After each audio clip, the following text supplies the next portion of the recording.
Olá, amigos. No Claramente anterior, falei sobre o sofrimento depressivo e hoje eu concluo com a parte 2 sobre esse assunto de depressão. Se você perdeu a primeira parte, acesse o nosso canal youtube.com/Vida e Saúde NT, role a página e você verá o Claramente com a parte um desse assunto. Depressão é diferente de ansiedade, mas tem depressão junto com a ansiedade exagerada.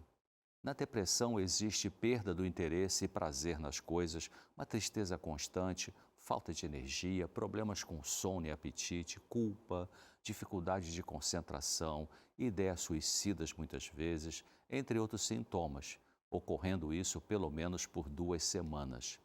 Já a ansiedade é uma aflição, uma inquietude que envolve falta de paz. Algumas pessoas podem ter mais facilidade para entrar em depressão porque têm uma visão de si, do mundo e do futuro muito negativa, muito pessimista. Se você desde sempre cultiva pensamentos e tem crenças negativas sobre sua pessoa, sobre sua vida, sobre confiar nos outros, predominando na sua mente a falta de esperança e de soluções para dificuldades, você está mais propenso a ter um estado depressivo do que o indivíduo que é otimista, que cultiva pensamentos sadios, confia e tem esperança.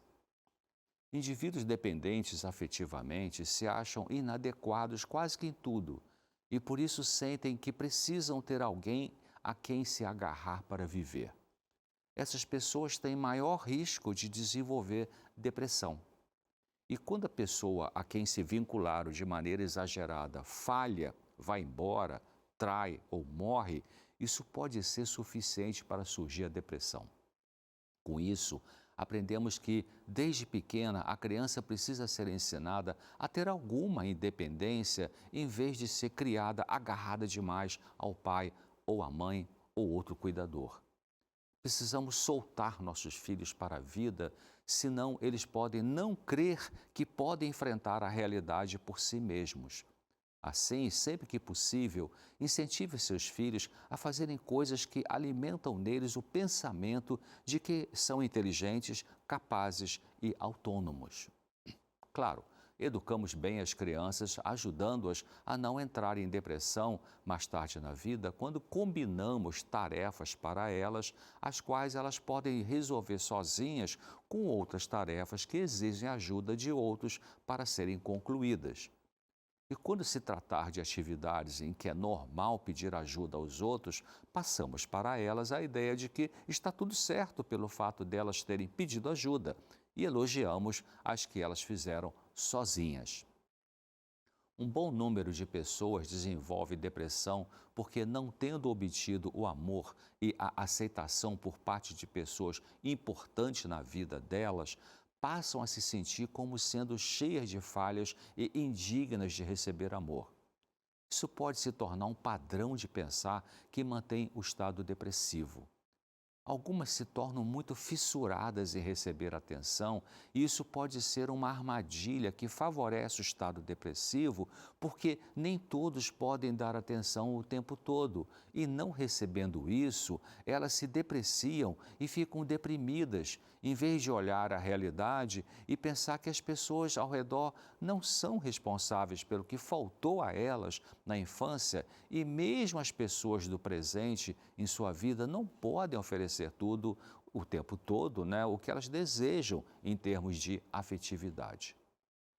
Nestes casos, essa pessoa que nutre consciente ou inconscientemente a ideia de que precisa de atenção dos outros o tempo todo para não cair em depressão, se quiser melhorar, vai precisar mudar essa crença psicológica, entendendo que ela deve ser querida por alguns, mas que não é possível receber deles o ideal de amor.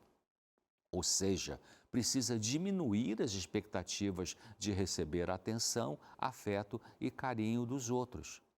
Quando o deprimido começa a pensar que em sua mente existem crenças negativas, como a de querer atenção o tempo todo dos outros para se sentir bem, é sua responsabilidade lutar contra isso, em vez de não querer pensar nessas coisas e achar que o medicamento vai resolver tudo. Não vai.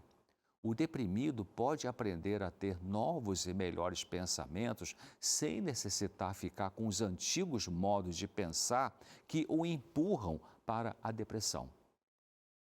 Conseguir mudar as crenças centrais psicológicas negativas pode ser difícil sem ajuda profissional, mas não é impossível. Se for necessário um tratamento psicológico, ele será útil ao ajudar o deprimido a perceber seu jeito pessimista ou carente de pensar e incentivá-lo a resistir a isso e cultivar um conteúdo de pensamento de gratidão, de um otimismo realista, de compaixão e de perdão. Isso é importante no tratamento da depressão, porque a maneira como uma pessoa interpreta o que acontece com ela é mais importante do que o que realmente acontece. Quando se interpreta eventos de forma negativa, pessimista, com desesperança, isso produz sentimentos ansiosos, depressivos e piora tudo.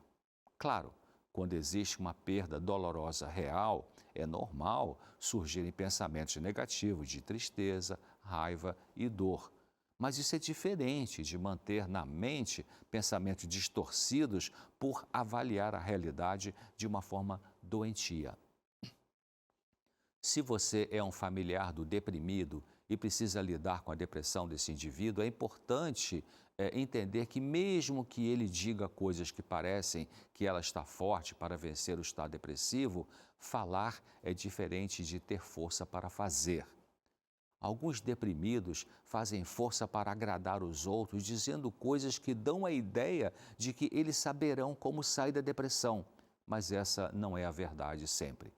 Nesses casos, o familiar e, claro, o profissional que atende o deprimido poderá ensinar alguma habilidade social ou pessoal para o deprimido melhorar e não só escutar o que ele diz. Alguns deprimidos estão mesmo vivendo situações bem difíceis que não parecem ter solução a curto prazo.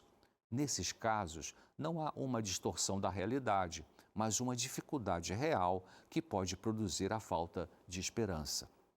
Então, a própria pessoa ou alguém pode ajudar lembrando de situações do passado dela que pareciam insolúveis, mas que surgiram saídas, ou recordar que as que não tiveram boa solução foram enfrentadas e a pessoa sobreviveu. Geralmente, a pessoa deprimida focaliza sua atenção no sentimento dela, que pode ser tristeza, raiva, medo, culpa ou vergonha. Mas é importante ela forçar a mente a pensar no tipo de pensamento que está atrás do sentimento.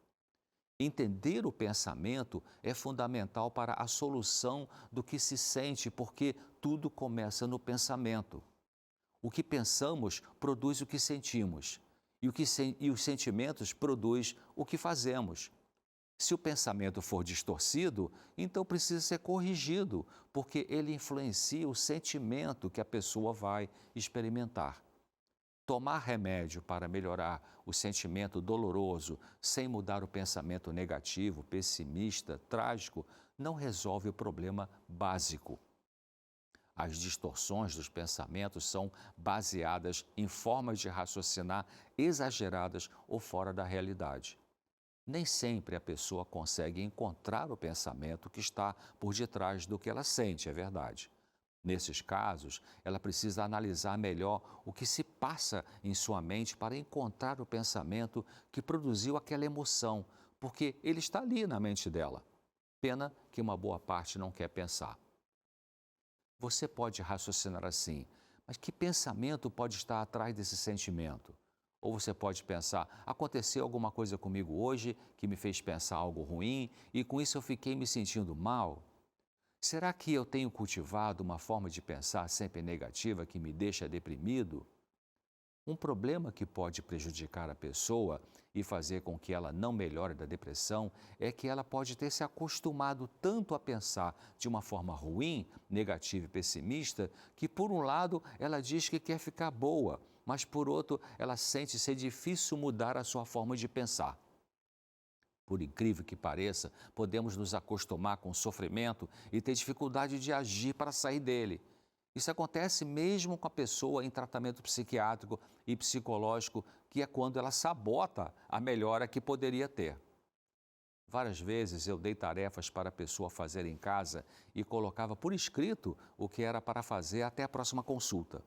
Na consulta seguinte, quando eu perguntava sobre o que ela tinha conseguido fazer daquela lista que eu havia dado com as tarefas, alguns pacientes diziam que haviam perdido a lista ou se esquecido das tarefas. Para melhorar da depressão e de outras doenças mentais, não depende só do profissional. A pessoa precisa se empenhar no tratamento. Bom, por hoje é isso. Espero você aqui no próximo Claramente. Obrigada, Dr. César. Gostei muito dessas orientações, tanto desse Claramente como do anterior, e eu acho que você também. Olha, na sexta-feira ele volta com mais orientações aqui no seu quadro Claramente. Agora eu tenho uma oportunidade maravilhosa para você que acompanha aqui o Vida e Saúde, que é receber aí na sua casa o nosso guia de estudos Deus Me Ouve.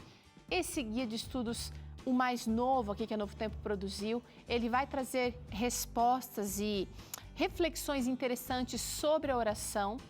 E na lição, uma das lições aqui traz dois pensamentos que eu queria dividir com você. O primeiro é que nós devemos aprender a confiar em Deus nos pormenores da nossa vida.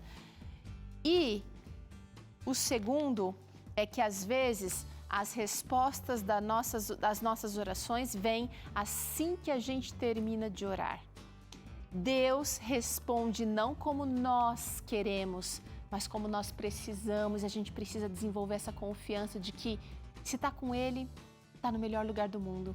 Se é com Ele, a gente pode ficar tranquilo, porque nem que não pareça, nós vamos ficar bem.